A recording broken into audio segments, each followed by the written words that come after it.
श्रीनगर में national conference की 2 दिवसीय राष्ट्रीय कार्यकारिणी बैठक पूरी हो चुकी है। इस बैठक में पार्टी ने 7 अहम प्रस्ताव पारित किए हैं, जिनमें स्टेटहुड की बहाली, आर्टिकल 370, सुरक्षा से जुड़े मुद्दे और लोगों की मुश्किलें शामिल थीं। लेकिन इस पूरे गलियारे में आगा रुहुल्लाह का मुद्दा सबसे हॉट टॉपिक रहा। वो इसलिए क्योंकि इस बैठक में आगा रुहुल्लाह मौजूद ही नहीं थे। उनको इस बैठक की दावत भी नहीं दी गई थी और इस पर सीएम उमर अब्दुल्ला का साफ और सख्त बयान था।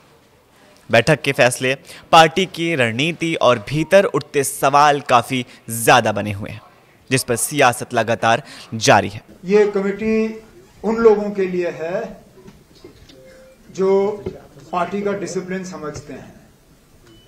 ये कमेटी उन लोगों के लिए है जो पार्टी क़यादत के साथ मीडिया के थ्रू बात करना पसंद नहीं करते।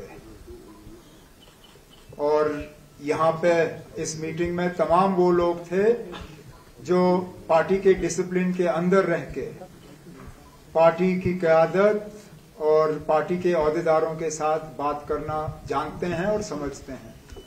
और मुझे हैरानगी इस बात की है कि उस शख्स का ज्यादा फिक्र आपको है। वहीं इस बैठक में नौगाम पुलिस स्टेशन ब्लास्ट की भी निंदा की गई और जांच की मांग भी की गई। सीएम उमर अब्दुल्ला ने बताया कि उन्होंने बैठक में सभी विधायकों और सांसदों से सुझाव सुने हैं। अब डिपेंड करता है कि वो सुझाव सिर्फ सुनने तक ही थे या फिर ज़मीनी हकीकत में भी बदलेंगे, क्योंकि जम्मू कश्मीर की आवाम को उमर सरकार से काफ़ी ज़्यादा उम्मीदें हैं। स्टेटहुड को लेकर के या फिर कई सारी परेशानियां, पानी बिजली को लेकर के वहां की आवाम को उमर सरकार से उम्मीदें हैं। The working committee unanimously reaffirmed its unwavering commitment to the restoration of Jammu and Kashmir's special status. The committee reiterated that this issue is central to the aspiration and dignity of the people and must be addressed without further delay. The party will continue its principled fight for its full restoration.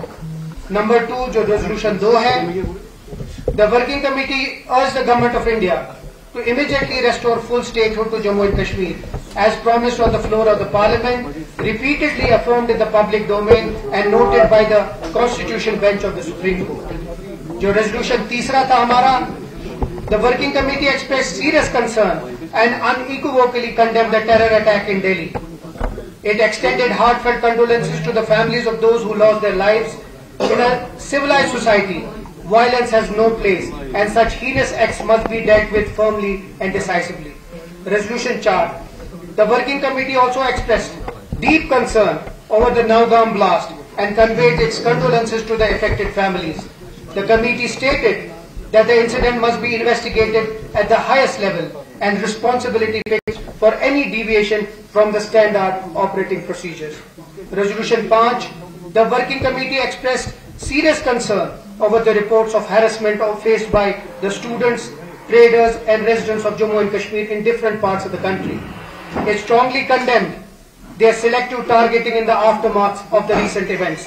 The committee emphasized that the people of Jammu and Kashmir cannot be stereotyped and called upon all the state governments to ensure the safety, dignity and protection of the lives and property of Kashmiris and other residents of Jammu and Kashmir living or working across India.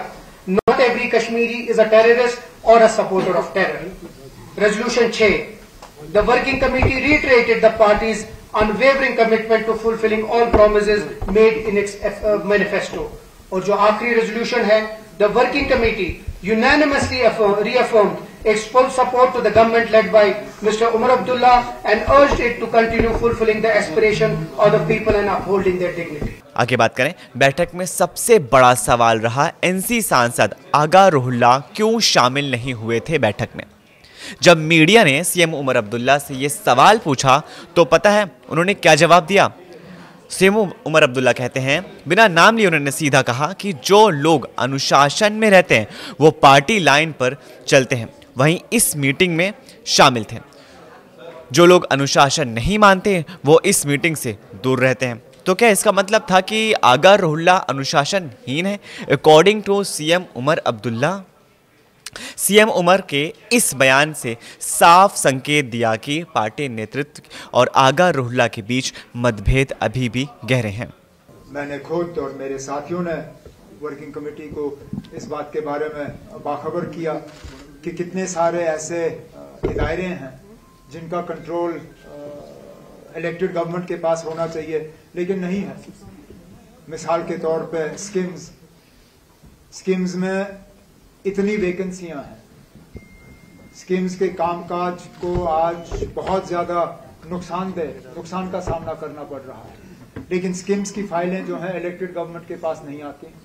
Schemes की managing committee का chair जो है, जो chief minister होना चाहिए, वो नहीं है। 2 यूनिवर्सिटीज हैं जो एज पर एक्ट चांसलर उनका चीफ मिनिस्टर हुआ करता था, बाबा गुलाम शाह बादशाह university, Islamic university of science and technology, ये दोनों इदारे इलेक्टेड गवर्नमेंट को वापस नहीं दिए गए। Cultural academy, power development corporation, इस तरह की बहुत से ऐसे मिसाल हैं। डायरेक्टर इंफॉर्मेशन, ये पोस्ट JKS अफसर का होना चाहिए, इट्स अ कार्डर पोस्ट फॉर JKS अफसर्स। क्या मजबूरी है कि उस पर बार बार IAS अफसर लगाया जाता है। सीएम उमर अब्दुल्ला ने बिजली और रोजगार से जुड़े वादों पर भी बात की। उन्होंने कहा कि 200 यूनिट फ्री बिजली का वादा तभी पूरा होगा जब स्मार्ट मीटरिंग पूरी तरह से लागू हो जाएगी। डेली वेजेस के मुद्दे पर उन्होंने PDP पर ही निशाना साध दिया, जिस पर उन्होंने कहा हमने उनसे समय मांगा है, PDP ने उन्हें धोखा दिया था, लेकिन हम अपना वादा जरूर निभाएंगे।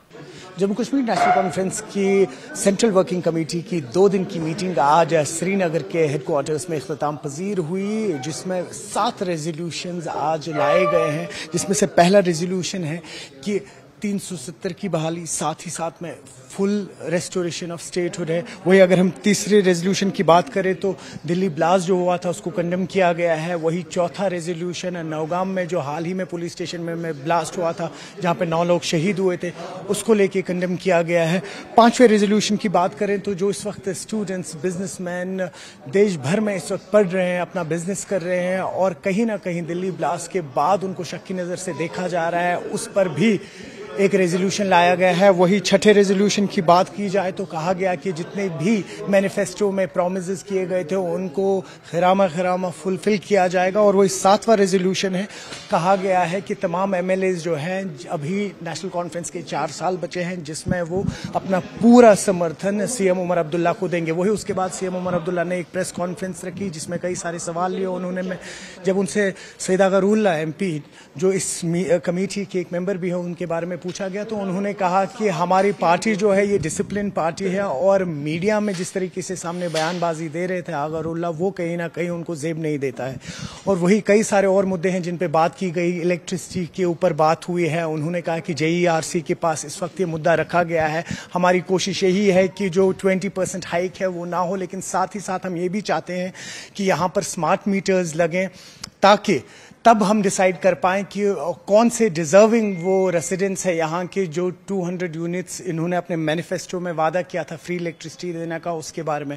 तो कुल मिला के अगर बात करें तो 2 दिन के लिए मीटिंग हुई। इस वीडियो को ज़्यादा से ज़्यादा लाइक कीजिए, अपने फैमिली और व्हाट्सएप ग्रुप में शेयर कीजिए और नीचे दिए गए कॉमेंट्स में हमें अपनी राय ज़रूर शेयर कीजिए कि किस वजह से अगरुल्ला इस बैठक में शामिल नहीं हुए, उन्हें शामिल होना कितना ज़रूरी था। नीचे दिए गए कमेंट्स में हमें अपनी राय ज़रूर शेयर कीजिए। हम फिर मिलेंगे एक नई खबर के साथ, तब तक के लिए शुक्रिया।